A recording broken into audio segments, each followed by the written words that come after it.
The rain hammered against the cracked pavement as Maya Carter stumbled out of the diner, her apron still stained with grease and coffee.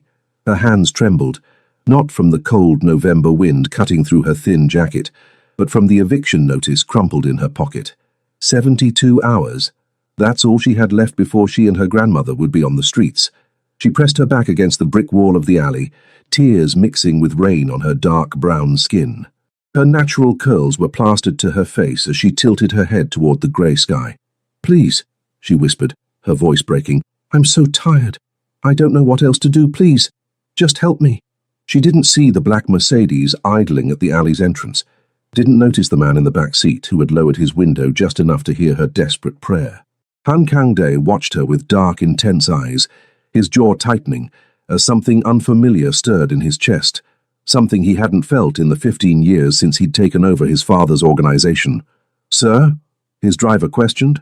"Wait," Kang-dae commanded, his gaze never leaving the woman who had just unknowingly changed the trajectory of his carefully controlled life. Maya Carter had learned long ago that life didn't care about fairness. At 26, she'd already buried both parents, dropped out of college to care for her grandmother, and worked 3 jobs just to keep their heads barely above water. The Southside apartment she shared with her grandmother wasn't much: peeling wallpaper, pipes that groaned, and neighbors who minded their own business, but it was home. "Table 4 wants a refill," her manager barked, his breath reeking of cigarettes and cheap whiskey. Maya grabbed the coffee pot with practiced efficiency, painting on the smile that had become her armor. The diner was a relic from the 1960s, all cracked vinyl booths and flickering fluorescent lights. The breakfast crowd had thinned, leaving only the regulars who nursed their coffee for hours and tipped in loose change. Her feet ached in her worn sneakers. She'd been on them for 6 hours straight, and she still had another shift at the convenience store tonight. But pain was just another thing you learned to ignore when survival was your only option. "Here you go, Mr. Patterson," she said warmly to the elderly man at table 4, refilling his cup with steady hands despite her exhaustion. "You're a good girl, Maya," he said, his weathered face creasing into a smile. "Your grandmother raised you right." The mention of her grandmother made Maya's chest tighten. The medical bills from last month's hospital stay sat in a drawer at home, each one a reminder of how quickly everything could fall apart. The eviction notice in her pocket felt like it was burning through the fabric. The bell above the door chimed, and Maya glanced up out of habit. Her breath caught. 3 men entered, and the entire atmosphere of the diner shifted. They moved with the kind of confidence that came from never having to question their place in any room. But it was the man in the center who commanded attention without saying a word. He was tall and imposing, his black hair styled perfectly despite the rain outside. His tailored suit probably cost more than Maya made in 6 months, but it was his eyes that held her frozen, dark, calculating, and intense enough to make her pulse quicken with something between wariness and fascination. Han Kang-dae surveyed the diner with the assessing gaze of a man who constantly evaluated threats and opportunities. His reputation in Chicago's underground was legendary, ruthless, brilliant, and absolutely untouchable. At 35, he controlled more territory than men twice his age, and he'd done it through a combination of strategic brilliance and calculated violence. He'd built his empire on the bones of those who'd underestimated him. His gaze swept past the stained booths and outdated decor until it landed on her. Recognition flickered in his eyes, the woman from the alley last night, the one whose prayer had haunted him through a sleepless night of meetings and blood. Maya's manager rushed forward, his demeanor transforming from surly boss to obsequious servant. "Gentlemen, please, our best booth." "Her section," Kang-dae interrupted, his voice deep and commanding as he nodded toward Maya. His English was flawless, barely touched by an accent that only emerged on certain syllables. Maya's heart hammered as the 3 men made their way to her section. She'd waited on wealthy customers before, but there was something different about these men, something dangerous that made her instincts scream to stay alert. "Good afternoon," she said, her voice steadier than she felt. "What can I get you?" Kang-dae's 2 associates, clearly bodyguards, ordered quickly, but he simply studied her with an intensity that made her skin prickle with awareness. "Coffee," he finally said. "Black. Right away." As she turned to leave, his voice stopped her. "You work hard." It wasn't a question. Maya turned back slowly, meeting those dark eyes. "We all do what we have to do." Something flickered across his face. Approval, maybe, or interest. Yes, some more than others. The rest of their meal passed in relative silence, but Maya felt his gaze on her throughout her shift. When she finally brought their check, she found a business card tucked beneath a $100 bill, 10 times what the meal had cost. The card was simple, Han Kangde, followed by a phone number. "You need help," he said quietly, as she stared at the card. "Call me. I don't. The eviction notice in your pocket, the medical bills, your grandmother's medication costs." He leaned back, his expression unreadable. "I know everything, Maya Carter. The question is whether your pride is worth more than her life." Maya's blood ran cold. "How do you—" "Call me," he repeated, standing in one fluid motion. His bodyguards flanked him instantly. "Before it's too late." They left without another word, leaving Maya standing with shaking hands and a business card that felt like a deal with the devil himself. That night, as she sat in her grandmother's room listening to the labored breathing of the woman who'd raised her, Maya stared at that card. Her grandmother's medication was running out. The eviction was 3 days away. Her pride had never put food on the table or paid the rent. With trembling fingers, she dialed the number. He answered on the first ring. "I've been waiting." The address Kangde gave her was in a part of Chicago Maya had only seen from bus windows, the kind of neighborhood where doormen wore suits nicer than anything in her closet, and the buildings had names instead of numbers. The Sinclair Tower rose 40 stories above the Chicago River, all glass and steel reflecting the afternoon sun. Maya stood on the sidewalk, her second-hand coat suddenly feeling even more threadbare. She'd told her grandmother she was picking up an extra shift. The lie tasted bitter, but the truth that she was meeting a man who terrified and intrigued her in equal measure would only cause worry. "Miss Carter," a man in a pristine suit approached. "Mr. Han is expecting you. Please follow me." The lobby was all marble and modern art, the kind of place where her footsteps echoed too loudly. They rode the elevator in silence to the penthouse level. The doors opened directly into an apartment that took her breath away. Floor-to-ceiling windows offered a panoramic view of the city. The furniture was minimalist but clearly expensive, all clean lines and quality craftsmanship. Everything was immaculate, controlled, much like the man himself. Kangde stood at the windows, his back to her, hands clasped behind him. He wore a white dress shirt with the sleeves rolled up, revealing surprisingly muscular forearms. For a moment she could almost forget he was dangerous. "Thank you for coming," he said without turning around. "You didn't really give me a choice." Maya's voice came out stronger than she felt. "You threatened my grandmother. I stated facts." Now he turned, and the afternoon light caught the sharp planes of his face. There was a small scar at his temple, barely visible, a reminder that his power hadn't come without cost. "Your situation is desperate. I'm offering a solution. Nothing is free. What do you want?" A slight smile curved his lips, the first real expression she'd seen from him. "Smart. I like that." He moved toward her with the controlled grace of a predator. "I need someone trustworthy in my home, someone to manage household affairs, coordinate staff, handle certain domestic arrangements. You want a housekeeper? I want someone I can trust, someone who has too much to lose to betray me." He stopped a few feet away, close enough that she could smell his cologne, something expensive and subtle. "You need money, security. I can provide both. Why me?" The question hung between them. Kangde's expression shifted, something almost vulnerable flickering across his features before his mask returned. "Because when you prayed in that alley, you didn't ask for wealth or revenge or anything selfish. You asked for strength to keep going, for your grandmother to be comfortable, for a chance." His dark eyes held hers. "That kind of heart is rare in my world, Maya Carter. I've learned to recognize value when I see it." Maya's throat tightened. "I don't know anything about your world." "Good. It means you haven't been corrupted by it yet." He moved to his desk, retrieving a folder. "This is my offer. You move into the guest suite here. Your grandmother receives the best medical care available. I have doctors on retainer. All her medications, all her needs covered. You receive a salary of $10,000 monthly. Your only job is to manage this household and be available when I need you." $10,000. That was more than she made in 3 months, working herself to exhaustion. "What's the catch?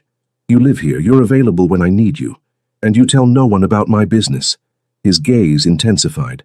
"What you see, What you hear in this apartment stays between us. Can you do that? Maya's mind raced. It sounded too good to be true, and in her experience things that sounded too good to be true usually were, but her grandmother's face flashed through her mind, the way she struggled to breathe some nights, the pain she tried to hide. How do I know you won't? She couldn't finish the sentence, but the fear was clear. Kangdi's expression softened almost imperceptibly. I don't hurt innocent people, Maya. Despite what you may have heard about me, I have a code. You and your grandmother are under my protection now. That means something. And if I want to leave, then you leave. I'm not a kidnapper. He set the folder on the table between them. But I think you'll find this arrangement benefits us both. Read the contract. Take it to a lawyer if you want. I'll cover the cost. Maya picked up the folder with shaking hands. Everything he'd said was outlined in precise legal language. It seemed legitimate, suspiciously so. I need to think about it. Of course. You have until midnight tonight. After that, the offer expires. He turned back to the windows, dismissing her. My driver will take you home. As Maya rode the elevator down, her mind spun with possibilities and dangers. She didn't trust him, couldn't trust him, but she also couldn't deny that he was offering her the one thing she'd prayed for, a way to save her grandmother. That evening, as she fed her grandmother soup and listened to her stories about the old days, Maya made her decision. Pride was a luxury she couldn't afford. Whatever Han Kangdae's real motives, she would take this chance. She called him at 11:45 p.m. I accept. There was a pause, then his voice warm with something that might have been approval. Good. My people will help you move tomorrow. Your grandmother will be transferred to a private facility where she'll receive round-the-clock care. Wait, I thought. She'll be more comfortable there and you can visit whenever you want. Trust me, Maya. I'm granting your prayer, remember? The line went dead before she could respond, leaving her staring at her phone and wondering if she'd just made a deal with the devil, or if maybe, just maybe, the devil wasn't quite what she'd expected. Moving into Kangdae's penthouse felt surreal. Maya's entire life fit into 3 suitcases. A humbling realization when faced with his wealth. The guest suite he'd given her was larger than the apartment she'd shared with her grandmother, complete with a king-sized bed, ensuite bathroom with a soaking tub, and a closet that echoed when she opened it. Mr. Han has arranged for appropriate clothing, the housekeeper Mrs. Chen informed her in accented English. The older Korean woman had kind eyes, but a no-nonsense demeanor. Designer sent measurements. Arrive tomorrow. That's not necessary. Mr. Han insists. You represent his household now. Mrs. Chen's expression softened slightly. He is particular about image, but he is also fair. You work hard. He takes care of you. This is his way. Maya spent the first week learning the rhythms of Kangdae's life. He left early, often before dawn, and returned late, usually after she'd gone to bed. She saw him in passing, a glimpse of him in tailored suits heading out, the sound of his voice speaking rapid Korean on phone calls, the subtle signs that he'd been home, a coffee cup in the sink, documents on his desk. The household staff consisted of Mrs. Chen, 2 rotating bodyguards, and a driver. They treated Maya with cautious respect, clearly unsure of her position in Kangdae's life. She couldn't blame them. She wasn't sure herself. Her days were surprisingly manageable. She coordinated with Mrs. Chen on household management, organized Kangdae's schedule, handled his personal correspondence. It was almost normal, if you ignored the security cameras and the bodyguards and the occasional conversations in Korean that stopped when she entered a room. Visiting her grandmother became the highlight of Maya's week. The private facility was beautiful, more like a luxury hotel than a care facility. Her grandmother had her own suite with a view, round-the-clock nursing care, and the kind of treatment that would have bankrupted them in a week at a regular hospital. This man who's helping you, her grandmother said during one visit, her breathing easier now that she had proper medication. Is he good to you? Maya thought about the question carefully. He's complicated. Powerful men usually are. Her grandmother's knowing eyes studied her face. But is he kind, baby girl? That's what matters. Kind wasn't the word Maya would have chosen for Han Kangdae. Controlled, dangerous, magnetic, but kind. Then she remembered how he'd personally ensured her grandmother's transfer, how he'd called the facility director himself to confirm everything was arranged, how he'd left a note on Maya's pillow that first night. Your grandmother is comfortable. Sleep well. Yes, Maya said finally. In his own way, I think he is. Everything changed the night of the business dinner. You'll accompany me tonight, Kangde informed her that morning, the first real conversation they'd had in 2 weeks. He stood in the kitchen drinking coffee, looking unfairly attractive in a charcoal suit.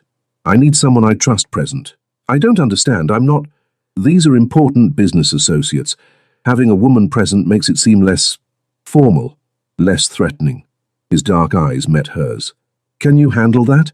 Maya wanted to refuse, wanted to remind him that playing arm candy wasn't in her job description, but something in his expression stopped her, a tension around his eyes, a tightness in his jaw. What should I wear? Relief flickered across his face. The blue dress. Third door in your closet. The dress in question was stunning, a deep sapphire that complemented her dark skin beautifully, with a modest neckline, but a back that dipped just low enough to be sophisticated. When she emerged that evening, Kangde's gaze tracked over her with an intensity that made her pulse race. Perfect, he murmured. Then, surprising her, he stepped closer and fastened a delicate necklace around her throat. His fingers brushed her skin, and she shivered at the contact. This was my mother's. It stays with the family, but you can wear it tonight. Kangde, I can't. It's just jewelry, Maya, and it completes the look. But his voice was rougher than usual, and his hands lingered a moment longer than necessary. The dinner was at an exclusive restaurant, the kind with no prices on the menu, and a waiting list measured in months. Their party consisted of Kangde, Maya, and 3 other men who watched her with calculated interest. The conversation flowed in a mixture of English and Korean, much of it going over Maya's head. She smiled politely, played her part, and tried to ignore the way one of the men, Mr. Park, a real estate developer, kept staring at her. Your companion is lovely, Park said to Kangde in English, his smile not reaching his eyes. Where did you find such an exotic beauty? Maya's spine stiffened at the word exotic, but Kangde's hand found hers under the table, squeezing gently. A warning or comfort, she wasn't sure which. Maya is invaluable to me, Kangde said smoothly, his thumb stroking across her knuckles in a gesture that felt far too intimate. I'm very fortunate. Something in his tone made the other men exchange glances. The conversation shifted, became more careful, more respectful. Maya realized with a start that they thought she was Kangde's girlfriend. Maybe more. She should have corrected them, should have pulled her hand away. She didn't. The evening ended without incident, but as they rode back in the Mercedes, Kangde was silent, his jaw tight with tension. What's wrong? Maya finally asked. Park is going to be a problem. He wants territory I control, and tonight proved he's willing to disrespect me to get it. His hands flexed into fists. Commenting on you like that was a message. I'm sorry if I... You were perfect, Kangde interrupted, his gaze intense in the dim light of the car. You handled yourself with grace. Most people would have faltered. I've dealt with worse than rude comments. You shouldn't have to. There was an edge to his voice, something almost protective. Not anymore. Back at the penthouse, Maya started to return the necklace, but Kangde stopped her, his hand covering hers. Keep it, he said quietly. It suits you better than it ever did in a vault. Kangde, this is too much. My mother wore it when she needed courage, when she needed to remember her strength. His thumb brushed over her palm, sending electricity up her arm. You remind me of her sometimes. That same quiet fire. Maya's breath caught. They stood too close, the air between them charged with something neither acknowledged. She could see the faint scar at his temple, the tiny lines at the corners of his eyes, could smell his cologne and something underneath, something distinctly him. I should go to bed, she whispered but didn't move. Yes, he agreed, but his hand still held hers. Maya, yes? Thank you. For tonight, for being here. The vulnerability in his voice was startling, a crack in his armor that let her see the man beneath the mafia boss. She squeezed his hand once, then pulled away before she could do something foolish, like wonder what it would feel like if he pulled her closer, like imagine what his lips would taste like. As she lay in bed that night, the necklace still warm against her skin, Maya admitted what she'd been denying for weeks. She was falling for Han Kangde. And that was the most dangerous thing she could possibly do. The attack came on a Thursday night. Maya was in the kitchen making tea when she heard the commotion. Raised voices, the sound of something heavy hitting the floor. Her heart lurched as she recognized Kang Dae's voice, sharp with command in Korean.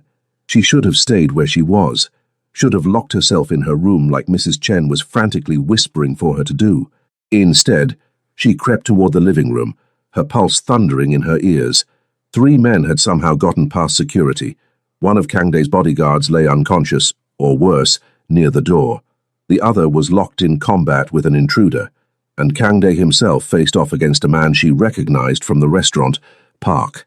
"You've become soft, Han," Park sneered in English, clearly wanting Maya to understand. "All because of that black whore you've taken in. Did you really think I wouldn't find out she's just your glorified maid?" The rage that flooded Maya was visceral, not at Park's words about her, but at the look of cold murder that crossed Kang Dae's face. "Her name is Maya," Kang Dae said with deadly calm, "and she's worth 1,000 of you." Everything happened too fast. Park lunged. Kang Dae moved with brutal efficiency, disarming him in seconds. But Park's associate had gotten past the bodyguard and was raising a gun, pointing it directly at Kang Dae's back. Maya didn't think. She grabbed the heavy marble fruit bowl from the kitchen counter and threw it with all her strength. It hit the gunman's shoulder, not enough to stop him, but enough to ruin his aim. The shot went wide, shattering a window. Kang Dae spun, saw the danger, and moved with lethal grace. Within seconds, it was over. Park and his men were subdued, more security flooding into the penthouse. But Maya stood frozen, the reality of what had just happened crashing over her. "Get them out," Kang Dae ordered in Korean, then switched to English. "And find out how they got past security. Someone is going to answer for this." His voice was ice, but when he turned to Maya, his eyes blazed with something else entirely. "Are you hurt?" His hands framed her face, tilting it so he could search for injuries. "No, I'm fine. You could have been killed." His voice cracked slightly. "Maya, do you understand what you just did? You put yourself in danger for me. You were going to be shot. I've been shot before. I would survive. But you—" He pulled her against him suddenly, his arms wrapping around her like he could shield her from the world. "You shouldn't be here. This life, this danger. It's not what you signed up for." Maya felt his heart hammering against her cheek, felt the tremor in his hands as they pressed against her back. This wasn't the controlled mafia boss. This was a man terrified of losing something precious. "I'm not going anywhere," she whispered into his chest. He pulled back just enough to look at her, his eyes searching hers. "Why? Why would you risk yourself for me?" The answer was simple and terrifying. "Because I care about you, Kang Dae, more than I should, more than is smart or safe." Something broke in his expression, all that careful control shattering. "Maya, I know this is complicated. I know I'm just the woman you hired to manage your house, but I can't help how I feel." He kissed her. It wasn't gentle or tentative. It was desperate and consuming, like a man who'd been holding back for too long. His hands tangled in her hair, tilting her head so he could deepen the kiss. Maya melted into him, her fingers gripping his shirt as the world fell away. When they finally broke apart, both breathless, Kang Dae pressed his forehead to hers. "You're not just some woman I hired," he said roughly. "You haven't been for a long time. You're the first real thing in my life in years.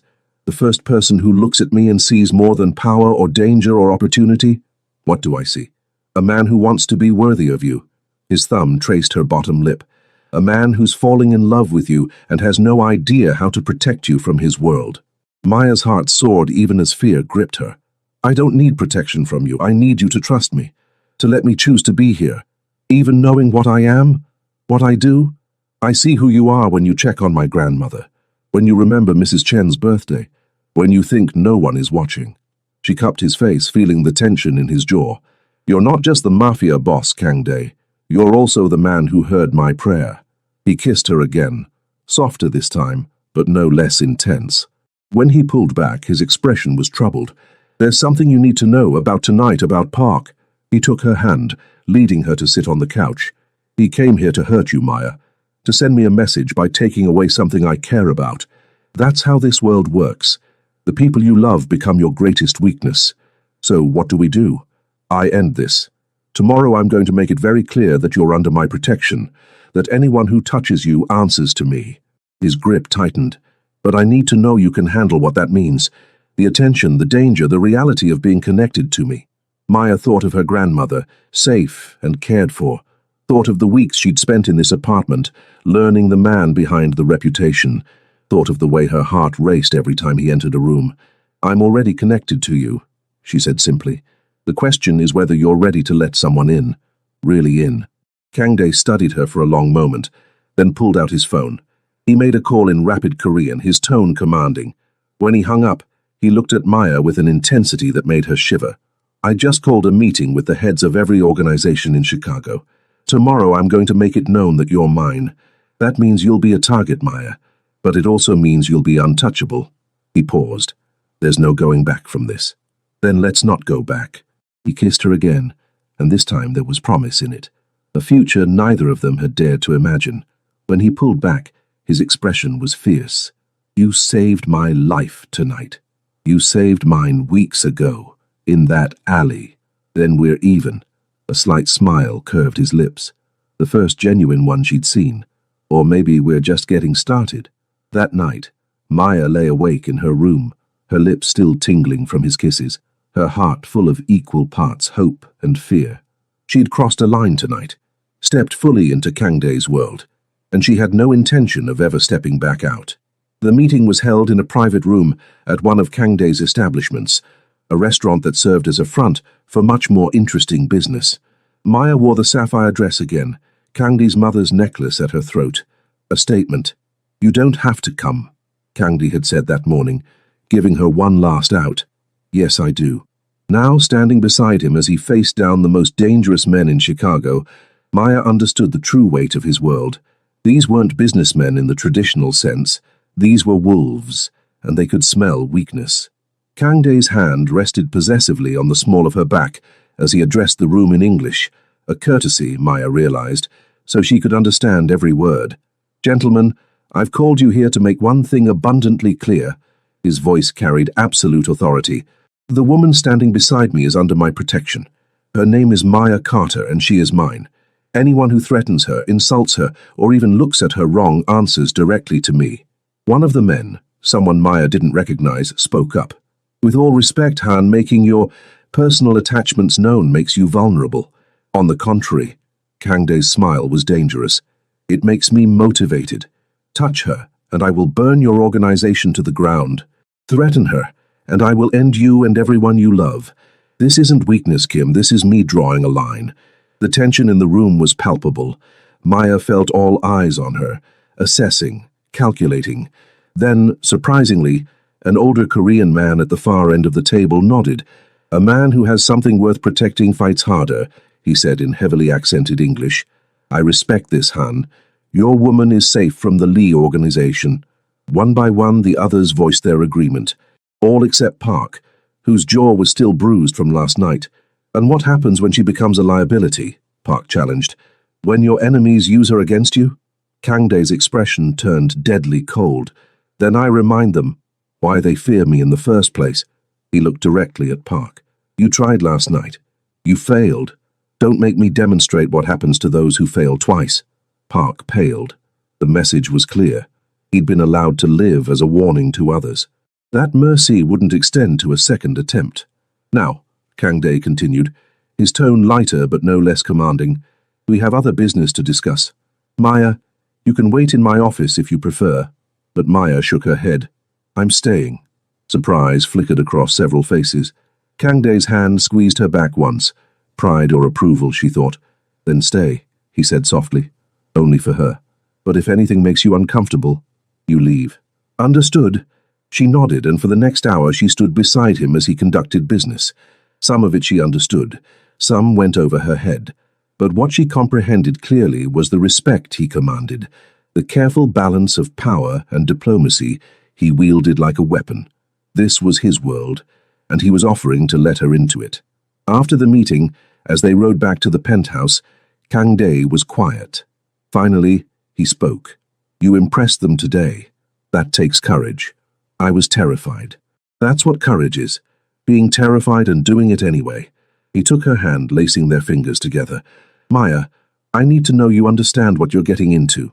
This life, it's not easy. There will be danger, secrecy, and difficult choices. I understand. Do you? He turned to face her, his expression serious. Because once you're truly in my world, there's no halfway. You become a target, an asset, a weakness others will try to exploit. You're trying to scare me away. I'm trying to protect you. Maya cupped his face, making him look at her.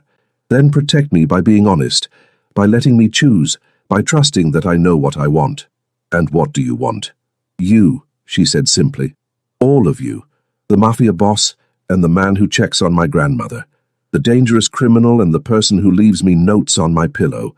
I don't want half of you, Kangde. I want everything. Something in his expression cracked open. You deserve better than this. Better than me. That's not your choice to make.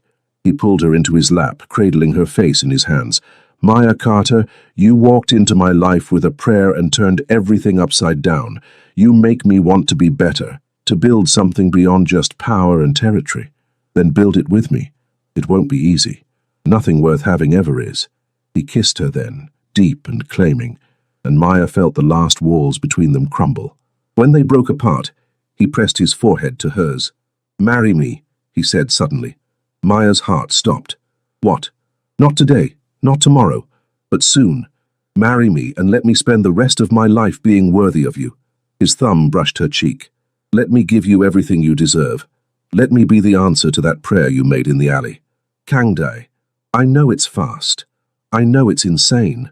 But from the moment I heard you pray, something in me recognized something in you. Like I'd been waiting for you without knowing it. His eyes were vulnerable in a way she'd never seen. Say yes, Maya. Take a chance on me. She thought of where she'd been just months ago. Desperate, exhausted, barely surviving. Thought of where she was now, safe, cared for, falling in love with a man who saw her worth when she'd almost forgotten it herself. Yes, she whispered. Yes, I'll marry you. His smile was brilliant, transforming his entire face. He kissed her again, and this time there was joy in it and promise and relief. I love you, he murmured against her lips. My answered prayer. I love you too, she replied. My unexpected blessing. That evening, Kangde insisted on taking her to visit her grandmother. The old woman took one look at them together, at their intertwined hands and the matching joy on their faces, and smiled knowingly. So he's the one, she said to Maya. Yes, Grandma, he's the one. Her grandmother looked at Kangde with the assessing gaze of a woman who'd lived long enough to see through pretense. You love my granddaughter? With everything I am, Kangde replied without hesitation, and you'll protect her, even from yourself when necessary, especially from myself. The old woman nodded, satisfied. Then you have my blessing, but hurt her, and not all your power will save you from a grandmother's curse. Kangde's smile was genuine. I wouldn't expect anything less. As they left the facility, Maya felt lighter than she had in years. The future was uncertain, yes, dangerous, absolutely, but it was hers to choose, and she chose this, chose him, chose them. What are you thinking? Kangde asked as they walked to the car. That a few months ago I was praying in an alley in the rain, and now I'm engaged to a mafia boss who heard that prayer. She laughed. My life is insane. Our life, he corrected, pulling her close. And it's just beginning. He kissed her there on the sidewalk, not caring who saw, and Maya kissed him back with all the hope and love in her heart. She'd prayed for help, for a miracle, for a chance. God had sent her Han Kangde, dangerous, powerful, and utterly devoted. He'd taken her home and granted her everything she'd prayed for and more, so much more. Nobody touches what's mine, he murmured against her lips, echoing the promise he'd made to the most dangerous men in Chicago. But now it sounded less like a threat and more like a vow. And you're mine, Maya Carter. Forever, forever, she agreed, and meant it with every fiber of her being. Their story had started with a prayer and a desperate moment in an alley. But this was just the beginning of their forever. Years had passed since that rainy November night when Maya had whispered her prayer to the uncaring sky. The penthouse had transformed over time, filling with evidence of their shared life, photographs on the mantel, Maya's books on the shelves, cultural touches that blended Korean heritage with African diaspora traditions. Maya stood at the floor-to-ceiling windows, watching the Chicago skyline glow in the twilight. Her hand rested on her swollen belly, 7 months pregnant with their first child. Behind her she heard Kangdae's footsteps, then felt his arms wrap around her, his hands covering hers on their baby. "How are you feeling?" he murmured, pressing a kiss to her temple. "Like I'm carrying a future football player." She leaned back against his chest, marveling at how natural this felt, how far they'd come from that first tense meeting in the diner. Kangdae had kept every promise. Her grandmother had lived another 3 beautiful years, long enough to attend their wedding, long enough to know she'd be a great-grandmother. The day she'd passed peacefully in her sleep, Kangdae had held Maya through her grief, had honored the woman who'd raised his wife with a memorial that brought together communities that rarely intersected. He'd also begun the slow, careful process of transitioning his business interests toward legitimacy. It was a dangerous path. You didn't just leave the mafia, but Kangdae was nothing if not strategic. He wanted his child to inherit a legacy of strength without the constant shadow of violence. "I was thinking," Maya said, watching their reflection in the window, "about that night when I prayed in the alley. You still believe it was God who sent me?" She turned in his arms, looking up at the man who'd changed her life. There was grey at his temples now, laugh lines around his eyes. Still dangerous, still powerful, but also hers. "I believe God answers prayers in unexpected ways. I asked for help, for strength, for a chance." She touched his face, feeling him lean into her palm. "And he sent me you, my unexpected blessing." "I heard your prayer and took you home," Kangdae said, echoing the title that had defined their beginning. "Best decision I ever made, even with all the complications. Especially with all the complications." He kissed her softly. "You made me human again, Maya. You gave me a reason to be better than what I was raised to be." Their daughter kicked strongly, making them both laugh. Kangdae knelt, pressing his lips to Maya's belly, speaking to their child in Korean, promises and hopes and love. Maya ran her fingers through his hair, thinking about the journey that had brought them here, the dangers they'd faced, the enemies they'd overcome, the love they'd built in the midst of chaos. She thought about the girl she'd been in that alley, so broken and desperate. That girl would never have believed this could be her life. "Thank you," she whispered. Kangdae stood, pulling her close. "For what?" "For hearing my prayer, for seeing me when I felt invisible, for choosing me when you could have chosen anyone." "Maya," his voice was rough with emotion, "you were never invisible. You shone like a beacon in my dark world, and choosing you wasn't a choice, it was inevitability. Like gravity, like breathing." He kissed her then, tender and deep, and Maya felt the same electric thrill she'd felt that first time. Some things never changed. The way he looked at her like she was precious, the way he protected her, the way he loved her with an intensity that still took her breath away. When they broke apart, Kangdae rested his hand on her belly again, his eyes soft with wonder. "Our daughter is going to have both worlds, your strength and grace, my protection and resources. She'll be unstoppable. She'll be loved," Maya corrected. "That's what matters most. She'll be both." As night fell over Chicago, they stood together at the windows, watching their city light up against the darkness. Two people from impossibly different worlds, brought together by a prayer and an answer that neither had expected. Maya had prayed for help, and God had sent her a mafia boss with a wounded heart and unexpected capacity for love. Kangdae had been searching for something real, and fate had delivered him a woman whose faith and strength reminded him what humanity felt like. Their love story wasn't traditional. It wasn't safe or simple or easy to explain, but it was theirs, built on honesty and trust and the stubborn refusal to let their differences define them. "I love you," Maya said, not for the first time and not for the last. "I love you," Kangdae replied, the words carrying the weight of everything they'd overcome. "My answered prayer, my home, my everything." And in that moment, wrapped in each other's arms with their daughter growing between them and their future stretching out bright and uncertain, Maya knew that some prayers were answered in the most unexpected, most perfect ways possible. She'd asked for help. God had given her love, and that made all the difference.